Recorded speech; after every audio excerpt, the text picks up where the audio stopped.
My family used me as free daycare until I made their vacation permanent.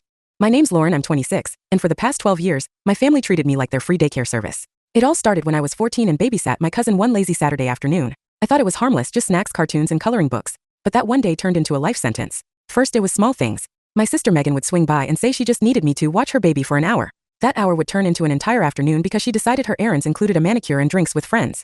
I'd be stuck cleaning crayon marks off my floor while realizing I'd missed my coffee shop shift. Then my brother Dan joined in. Midnight texts, emergency drop-offs, because apparently his twins couldn't survive while he went to concerts. By the time I got to college, they were bolder. Megan would show up at my dorm, kids in tow, dumping them on me for entire weekends. I lost my first serious boyfriend that way. On our anniversary dinner, Megan faked an emergency. He looked across the table and told me he couldn't do this anymore.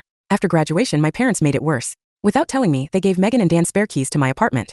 I'd come home from my marketing job to find kids tearing through my kitchen, my office buried under toys, my boss breathing down my neck because I'd missed yet another presentation. The breaking point came 3 months ago. I woke up to voices in my living room. Stumbling out in pajamas, I found 4 kids. 2 from Megan, 2 from Dan watching cartoons. Beside them were suitcases. On my counter was a note that made my stomach drop. My entire family had booked a month-long European cruise. They hadn't told me because they knew I'd object. The note said, "We know you'll take great care of them like always." Megan had added a grocery list. Dan left $200 like he was tipping a babysitter. I stared at those words, handshaking, while one of the kids looked up and asked sweetly, "Are you making pancakes for breakfast?" That innocent question shattered me. 'Cause they didn't know. They didn't realize their parents had abandoned them. And suddenly, I knew exactly what I had to do.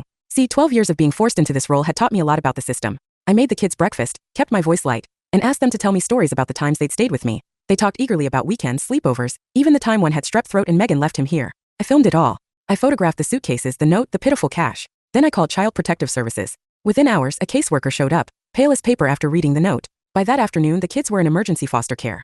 My family, they were pulled off their cruise ship at the first port. The calls started immediately. Dan screamed into the phone that I'd ruined his family, that I'd stolen his kids. Megan sobbed, begging me to lie and say I'd agreed. My mother's voice was the worst, cold, flat, accusing me of being jealous, of destroying the family for revenge. And my father, he said 30 years of his life had been wasted, and when he got out, I was dead to him. That was 6 months ago. They're still tied up in family court, facing abandonment charges. And me? For the first time in over a decade, my apartment is silent. No crayons on the floor. No emergency calls. No guilt. They wanted a free vacation. I gave them one with the permanence they deserved. Follow for more.